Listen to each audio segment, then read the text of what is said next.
Depuis son indépendance, l'Afrique a connu des présidents emblématiques dont Nelson Mandela en Afrique du Sud, Kwame Nkrumah au Ghana, Thomas Sankara au Burkina Faso, pour ne citer que ceux-là. Si des noms ont marqué positivement l'histoire politique africaine, d'autres aujourd'hui suscitent encore le respect de plusieurs. Bonsoir et bienvenue à tous, chers éclaireurs.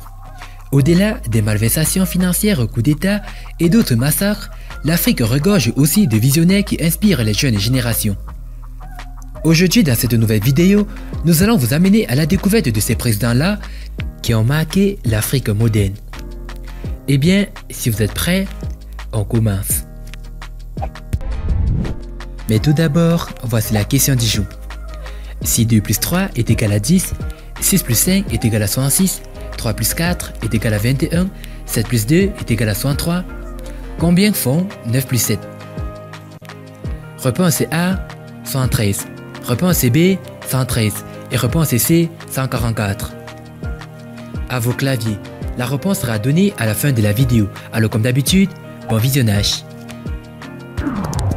Avant de commencer, n'oubliez pas de vous abonner et d'activer la cloche de notification, car cela va vous permettre de ne pas manquer nos prochaines vidéos.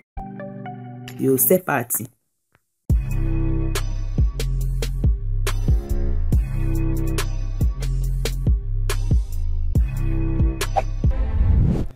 Le président Idriss Déby Itno du Tchad. Idriss Déby est un homme d'État tchadien président de la République du Tchad depuis le 4 décembre 1990. Très engagé sur le continent à travers son armée et sa logistique militaire, Idriss Déby Itno est perçu comme le seul président francophone courageux de l'Afrique. Le président tchadien est également très critiqué sur les relations entre la France et les pays africains, surtout francophones. Pourquoi cette monnaie n'est pas convertible? Pourquoi tous les échanges passent par la Banque centrale de la France? Qu'est-ce que nous gagnons en mettant nos ressources dans les comptes d'opération? Quel est le taux d'intérêt que nous gagnons? Avait-il déclaré sa langue de bois? Et de poursuivre, il y a des clauses qui sont dépassées. Et pour cause, ces causes-là, il faudra les revoir. Dans l'intérêt de l'Afrique et dans l'intérêt aussi de la France. Ces clauses tirent l'économie de l'Afrique, ces clauses ne permettront pas à l'Afrique avec cette monnaie-là de se développer. On n'a pas besoin de chercher midi à 14h. Avait déclaré le président tchadien Idriss Déby Itno. Le premier ministre Abiy Ahmed Ali de l'Éthiopie. Abiy Ahmed Ali est un homme d'État éthiopien, premier ministre depuis le 2 avril 2018. Il est lauréat du prix Nobel de la paix en 2019, en particulier pour ses actions ayant conduit à la résolution du conflit entre l'Éthiopie et l'Érythrée. C'est le premier ministre qui a fait basculer l'Éthiopie à la marche forcée vers un régime démocratique, libérant d'un coup la parole les journalistes et les prisonniers politiques. Toutefois, la première autorité du géant de la Corne de l'Afrique, peuplée de 110 millions d'habitants, demeure toujours sous le feu des critiques. Le président Andry Rajoelina de Madagascar.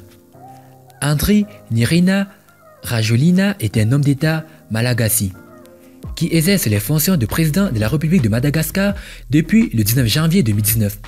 Président de la transition de 2009 à 2013, surnommé TGV, il était maire d'Antananarivo avant d'accéder au pouvoir en mars 2009, à la faveur d'une crise politique qui a secoué le pays. Dès son accession au pouvoir, il annule la gigantesque accession agricole promise à Daoulou par son prédécesseur. On peut changer l'histoire du monde entier, s'est-elle enthousiasmée lors de cette cérémonie très médiatisée de la présentation du remède à la base de plantes médicinales locales, capable selon lui de prévenir et de guérir les patients malades du nouveau Covid-19. Le président Nana Akufo-Addo du Ghana. Nana Akufo-Addo a été élu président du Ghana en décembre 2016. C'était la 3e fois qu'il se présentait à la présidence de son pays. Il a fait de l'économie du pays une des plus robustes et dynamiques du continent africain avec une croissance du PIB de 7,1% en 2019. Depuis son élection fin 2016, le président Nana Akufo-Addo s'est attelé à un ambitieux programme dénommé Ghana Bilan Aid, dont la traduction est un Ghana sans assistance. Le président ghanéen dénonce l'addiction à l'aide au développement.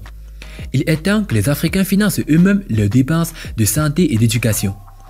Il est urgent de rompre avec notre mentalité d'assister et de mendiant éternel, a-t-il déclaré le 30 novembre 2017 à l'occasion de la visite du président français Emmanuel Macron dans son pays.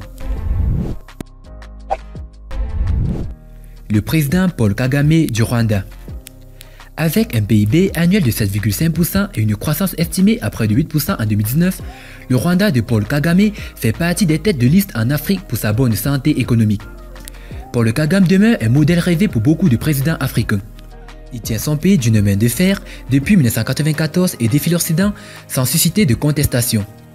Il a à plusieurs reprises appelé ses pairs à adopter des méthodes locales pour les problèmes africains, comme c'est le cas de Akufo-Addo qui prône une approche africaine pour le développement du continent noir. Toutefois, il est régulièrement mis en cause pour les répressions de médias, d'arrestations arbitraires massives et d'assassinats.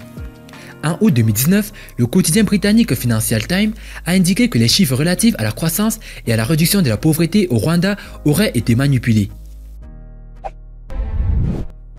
Et concernant la question, la réponse est 144. Félicitations à tous ceux qui ont trouvé la bonne réponse. C'était les 5 meilleurs chefs d'État africains qui font la fierté du continent africain. Si vous avez aimé la vidéo, n'oubliez pas de liker au maximum et de la partager avec vos amis. Et n'oubliez pas de vous abonner si vous êtes nouveau sur la chaîne. A plus une prochaine vidéo. Bye bye.